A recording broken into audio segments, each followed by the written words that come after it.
Livro Ed Lorraine Warren, Vidas Eternas. Conta a história da família Smurl. Se eu não errei na pronúncia, que eu não sei falar em inglês, mas acho que é isso mesmo. Bem, o livro começa contextualizando sobre a cidade em si, a fundação da cidade, contando como que ela foi construída, o que era os trabalhos que tinham lá, as perseguições, né, que existiam, as pessoas passavam muita dificuldade. Então o livro pega uns bons capítulos aí, falando só sobre a história da cidade. Na verdade, o livro pega 3 capítulos mais ou menos para contar o contexto da história da cidade. Aí sim começa a contar a história do casal, o que o casal fazia quando era solteiro, né? O casal que formou a família, no caso, né? O que eles faziam, o que gostavam. Começa a contar a história de vida deles, né? Com detalhes. O livro mostra como eles se conheceram, mostra como eles se apaixonaram, conta um pouco de romance deles. Então pega mais ou menos uns 4 capítulos do livro, só contando sobre o contexto da cidade e o contexto do casal, né? Como surgiu o casal. E uma coisa que é importante falar, que eu não falei, esse livro foi escrito por um Robert Curl, se eu não estiver errado na pronúncia novamente. E então ele que narra o filme. Olha, já tô pensando nos filmes deles. Ele que narra o livro todo, né? Então a visão do livro é dele, né? Tem o nome do casal Warren, só que ele que tá por trás de tudo aqui, né? Lógico que deve ter tido o aval deles, né? Provavelmente. Mas você vê que é totalmente o contexto dele, né? Que é ele que escreveu. Então, do jeito dele, né? Do jeito que ele enxergou as coisas. Bem, daí pra frente começa a contar toda a perseguição que a família começou a ter, né? Que as coisas começaram a acontecer em pequenas manifestações, né? Que ela foi começando aos poucos. Ela não foi sendo uma manifestação forte de uma vez, acontecendo um monte de coisa. Olha, sinceramente, eu li esse livro, eu tava levando esse livro muito a sério. Que provavelmente eu acho que aconteceu alguma coisa mesmo com essa família. Mas, sinceramente, eu não acredito que foi com essa intensidade toda que tá no livro. Nós sabemos que os Warren são famosos por aumentar um pouco as coisas, né? Eles têm essa fama de pedir para aumentar um pouquinho. Mas não quer dizer que não existiu alguma coisa, que aconteceu alguma coisa, que eles não investigavam alguma coisa, né? Não significa isso. Mas, sinceramente, lendo o livro, tem muita coisa de filme, cara. Você começa a ler, você começa a imaginar um filme na sua cabeça. Tudo bem que, né, quando a gente lê, a gente se teletransporta pra dentro da história que a gente tá lendo. Mas esse aqui se sente literalmente num filme mesmo. Parece que você tá assistindo um filme no cinema. E acontece coisa muito intensa no livro, falando da história deles, né? E eu sou um cara que acredita no sobrenatural, que eu já passei por algumas coisas, então normalmente é assim, os céticos são aqueles que nunca viveram nada sobrenatural, né? É sempre assim. Agora, quando você vive, experimenta alguma coisa sobrenatural, você passa a acreditar nele. Então sim, eu acredito que existe o sobrenatural. Mas dessas coisas que eu li nesse livro, creio eu que 20% deve ser verdade. Porque o que a gente aprende no sobrenatural, quando a gente vive o sobrenatural, é que o sobrenatural se manifesta de pequenas formas, sabe? São raros os momentos que o sobrenatural se expõe muito. Que você tem um poltergeist, por exemplo, muito grande.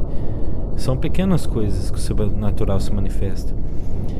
E no livro, já muitos canais já fizeram vídeo, né, sobre a história deles, por causa dos filmes e tal, contando a história da família.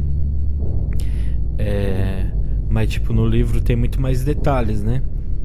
Então, a parte que aparece manchas na parede, a parte de odor, essas partes eu acredito que são verdadeiras, sabe? Porque esse tipo de coisa acontece mesmo. A parte deles escutar as batidas, eu creio que escutaram, mas não sei se com a intensidade que tá no filme, porque no filme não, desculpa, no livro, porque no livro foi uma intensidade bem maior, assim, vários dias, vários meses. E então, as partes que eu acredito na história são a parte dos barulhos, mas numa menor escala, a parte do cheiro, que é uma coisa muito comum, inclusive até pessoas médium ou pessoas... Eu mesmo conheço pessoas da religião Umbanda, eu não sou da Umbanda. Eu não tenho uma religião definida, mas eu acredito em Cristo. E eu sou cristão. Mas eu conheço pessoas de outras religiões. E na Umbanda tem muito disso. De... Como que eles chamam? Cara, me fugiu o nome agora. Eu não lembro se é guias que eles invocam, que transmite cheiro, que eles sentem cheiro, né? E eu já fui católico, participante mesmo, assim, ativo. E tem casas que você entra, que você vai fazer uma visita, que tem essa parte na igreja, que eu não sei se as pessoas conhecem, mas a parte de grupo de jovens, tem alguns casos, pelo menos na minha época, que você fazia uma visita para famílias que precisavam muito de oração, sabe? E tinha momentos que as pessoas sentiam cheiro de rosas no final da oração e tal. E eu particularmente nunca senti, né? Não vou mentir, mas tem pessoas que sentiam. Então, essa parte do odor me pegou muito, porque realmente eu já escutei muito sobre isso. Então eu realmente acredito nessa parte do odor e nessa parte do cheiro. A parte do sucumbo, eu acredito muito também, mas tem um porém muito grande essa parte do sucumbo, né, que atacou o pai da família. Porque os sucumbos, eles são conhecidos por aparecerem assim e fazerem, né, o ato com as pessoas, com os homens no caso, né, que o sucumbo é só para homens. E tem um estudo que liga essas aparições, sabe, a poluições noturnas que os homens têm. Eu não vou explicar sobre isso, mas é uma coisa que acontece com os homens. E associam muito também a paralisia do sono.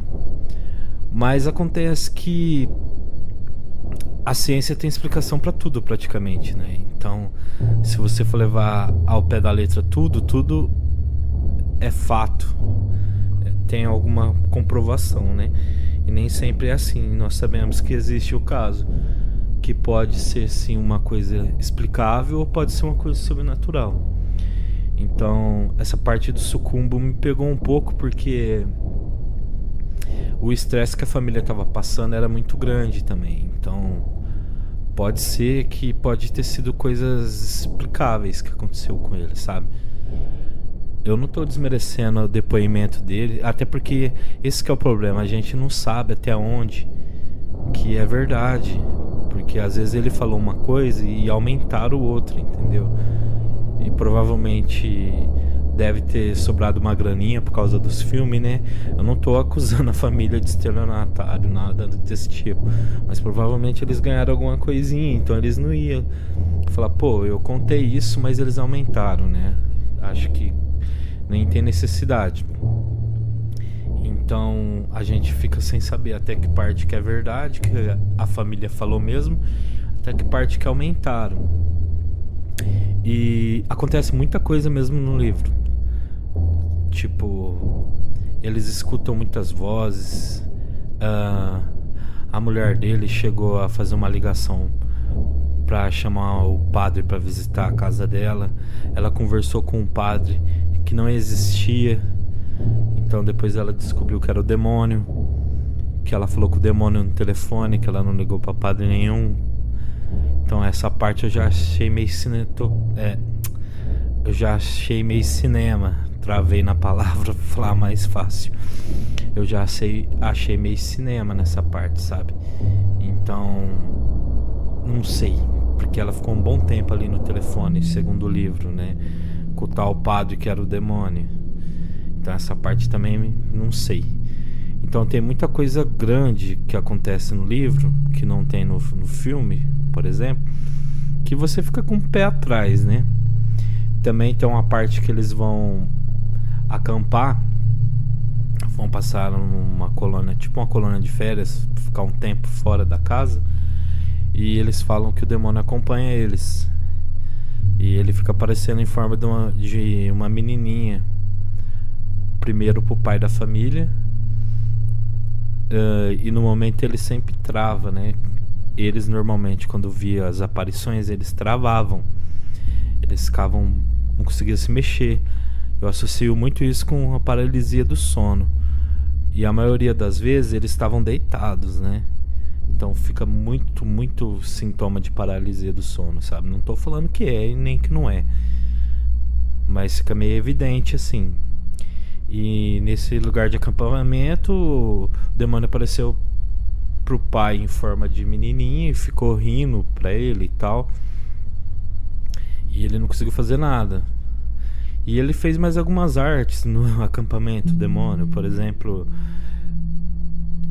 A gente vê muito no filme que fica aquelas cabanas de um lado, aí tem um lago e a outra cabana fica lá na outra ponta. Então era bem longe, cerca de 140 metros, se eu não me engano, de distância. Eles estavam ouvindo uma criança, uma mulher, na verdade, gritando por socorro do outro lado. Então uma parte da família se dividiu, que tinha um primo visitando, que era um lutador, um cara novo, e ele foi do outro lado com a esposa da família, e chegaram lá, não tinha nada. Aí eles acharam que era alguém pregando uma peça, mas quando eles voltou pra cabana, começou a sacudir tudo. Na cabana que eu falo, mas é aquelas de madeira, sabe? Não é aquelas de lona. Então tem muita coisa agressiva, sabe? Coisa grande que acontece.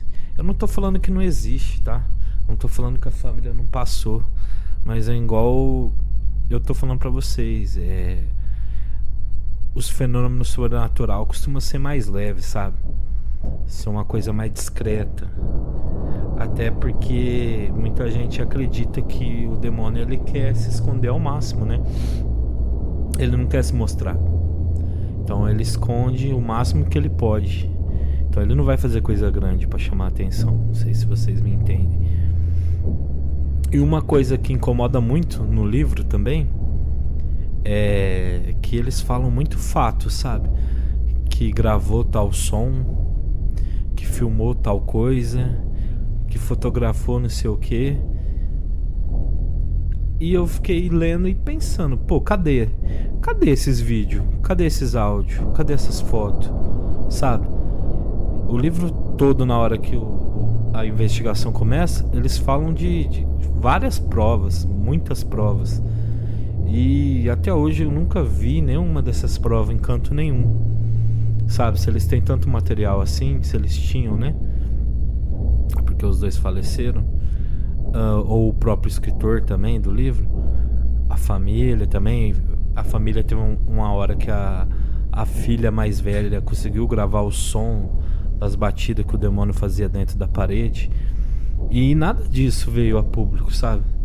Eu acho que você tá contando uma história tão foda, você tá mostrando tanta coisa, e você quer que todo mundo saiba de uma coisa pra saber se defender, porque você quer usar pro bem, tal. Por que você não mostra as provas? Sabe, se você tem tantas provas. Isso é uma coisa que você começa a ler no livro e começa a incomodar, porque não faz sentido esconder essas provas. Bem, o interessante também é que esse livro é sobre um caso que os Warren não conseguem resolver, né? Isso é uma coisa que todo mundo já sabe, porque foi muito divulgado por vários youtubers na época do filme. Mas eles chamaram o padre, amigo deles, que não é da igreja católica, é de outro ramo.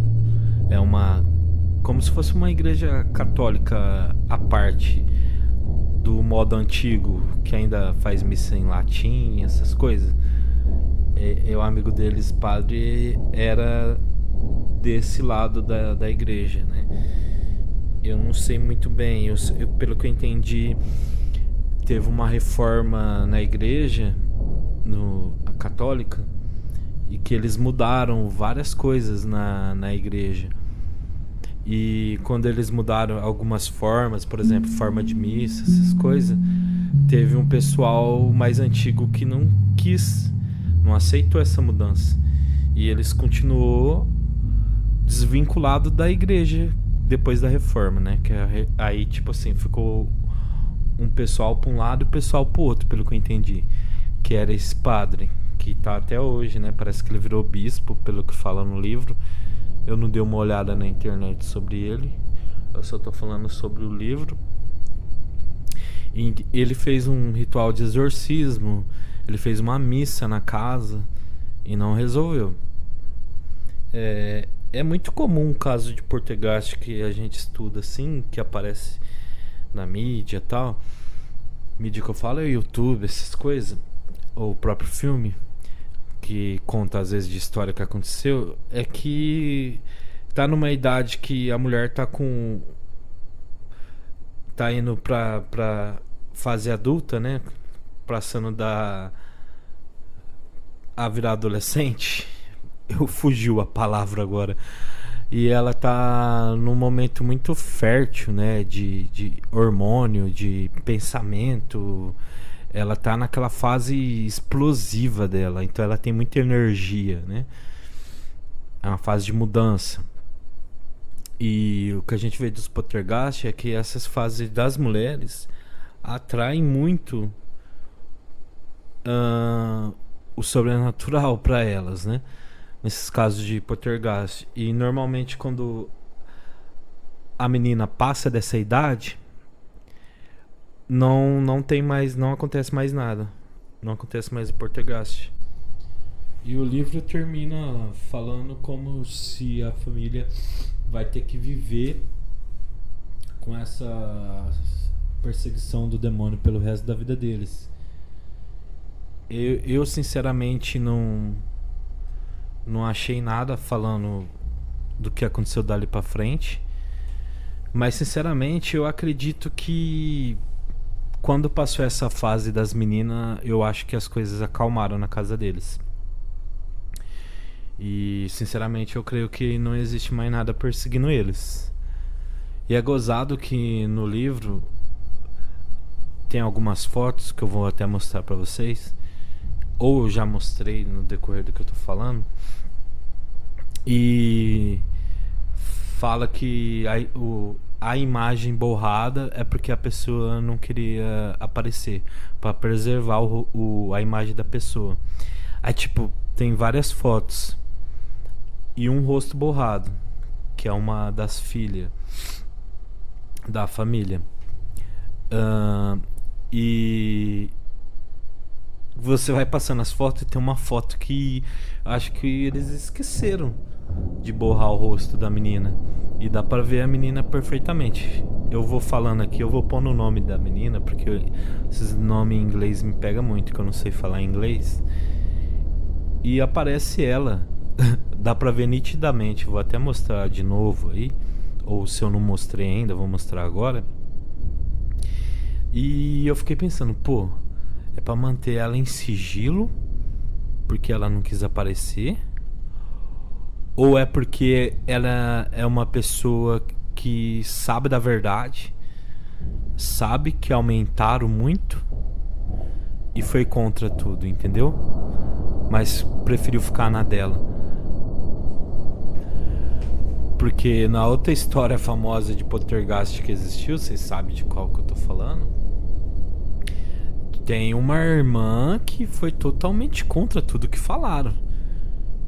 E ela até confessou que as irmãs inventavam algumas coisas, tal. Eu fiquei pensando, será que não foi o caso dessa menina também? Só que ela preferiu ficar quieta? Ela não gostou do jeito que eles trataram tudo? Bem, mas enfim. É isso que eu tenho a falar sobre o livro. Eu, sinceramente, igual eu falei, eu não acredito em 80% do que tá nesse livro. Sabe, eu acho que aconteceu muita coisa com eles, mas em menor escala. E acho que tem muita coisa também que foi causada pelo estresse. A gente que vê um pouco sobre o sobrenatural, a gente sabe que às vezes acontece coisa pequena, sobrenatural, e começa a mexer muito com a gente. Então o psicológico acaba atrapalhando um pouquinho também. Acaba atacando a gente também, entende? Então é isso que eu penso desse livro e dessa história toda.